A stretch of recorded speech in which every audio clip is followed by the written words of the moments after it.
Hey, Coach. Halen from Fibro Footy. Congrats on the win today. Thank you. That makes about 50% of Alonso's goals come from, poaching situations, him jumping on opportunities and mistakes.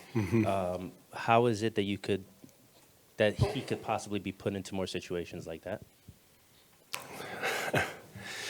Well, if you look at today's game, I think he was in a lot of these situations that you describe.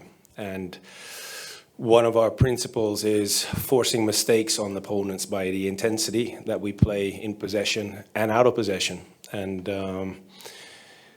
when we regain possession, try to go forward as fast as we can, because then Alonso or Juli or Maxi or Hannes will be in a good space, in a good situation in order to go for goal. And that's what he did, and that's what's gonna stay the same way going forward.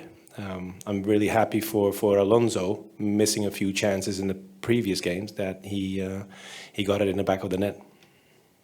Shane? Hey, Coach. Hi. Shane O'Brien. Congrats on the win today. Thank you. First win of the season by more than one goal. How satisfying is that to put a bit more space between you and the opponent? Yeah, that's an interesting one. If you look at the first half, I think we should have made already 2 or 3 goals, but that's somewhat of a habit of us in our games until now, that we don't make all the chances that we get. So I'm happy with the second goal because it also puts a lot of rest for us. But my team was very determined to keep a clean sheet as well. So I'm happy with both. Joe? Pascal, last week before the game against Montreal, you said that one of your goals is for the team to be consistently good and not occasionally great. Where do you think you fell in today? And based on the Montreal DC game, do you have concerns at all that at times maybe the team plays to the level of the competition? That last part of the question I didn't really understand. Can you explain that? Well, there's like again, Montreal and DC being lower in the standings, and whereas this was a game that they were. Okay, yeah. Well, if that is the case, that's a tricky one, because then it has nothing to do with what happens on the pitch. It's a mentality situation. So there are less surprises after 4 or 5 months working with my guys. Sometimes they do surprise me. So you have a very good and consistent game against Cincinnati, and then the 2 games after, I'm like, is this the same team? Consistency is still our target. It's still our goal, and not occasionally great. That doesn't change after today. This is a good step forward, but I'm already looking forward to the next game to see if we can stay consistent. Sean? Sean Suckling magazine. Coach, in the last game, your opponent scored a boatload of goals. Did that cause you to adjust what you did today? And do you think that is what caused, as you say, your people are looking for a shutout? I'm not sure I understand the question, because the last game was... They scored, I believe, 7 goals, your opponent. Today, 0. So the opponent, you mean? Right. So did you adjust yourselves in anticipation of something like that might come back again? Okay. Is that what resulted in, as you say, we really wanted that shutout? No, not in particular. Obviously, Red Bull played some good games. On the other hand, the most recent one was against Nashville, and there were some interesting things in that game. On the other hand, when they score 7 goals against LA Galaxy, you know you're going to play a good opponent.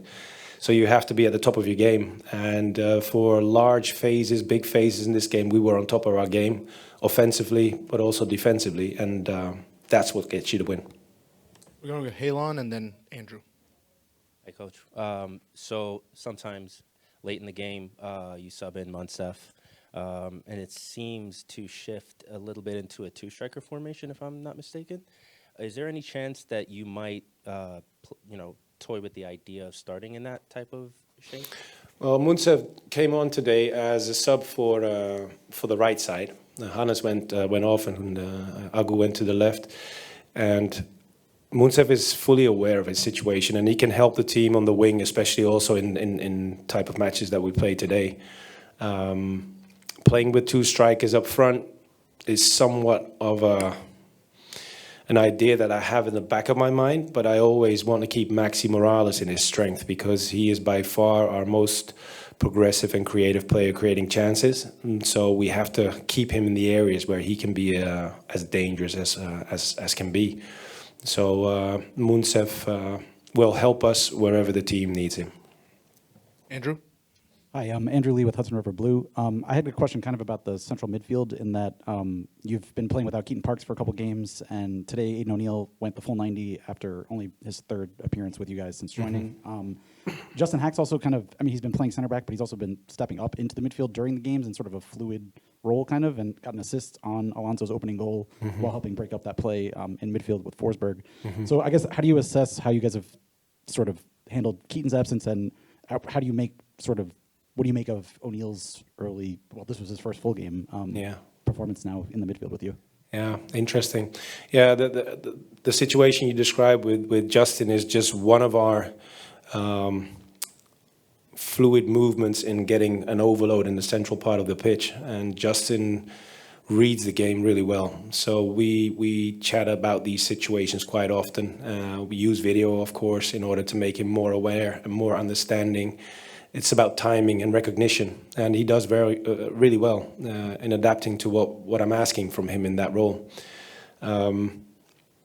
It's fair that you asked the question about Keaton because he's a very important piece for our team. But if he's not available, the team moves on. And today, Aiden was ready to play from the start. We rested Johnny Shore because the kid has played all the games recently. And for Aiden, it's been a good build-up towards this moment. And I was very curious how far he would get. And he pushed it to 90, and that's a big, big compliment to him. And you can also see why he has been brought into our dressing room, because he can connect, he can control, and he has a good view of going forward with his passes and keeping balance in the team. And especially when Keats is not available, that is something we really need in the team. We're going to go to the Zoom. Jonathan? Hi, Pascal. This is Jonathan Siegel from MLS. Wanted to first ask you about the meaning of beating a rival. This is your first taste of the Hudson River Derby, and secondarily doing it on a big weekend for New York sports, where we had the Knicks in the city winning last night, NYCFC or Yankees playing against Mets as well. Just your taste of New York sports and you guys being a part of that this weekend. Yeah, the way you describe it is very exciting to listen to, because this says everything about the city of New York. On the other hand, if the Mets would have won, it would have still been a win for New York.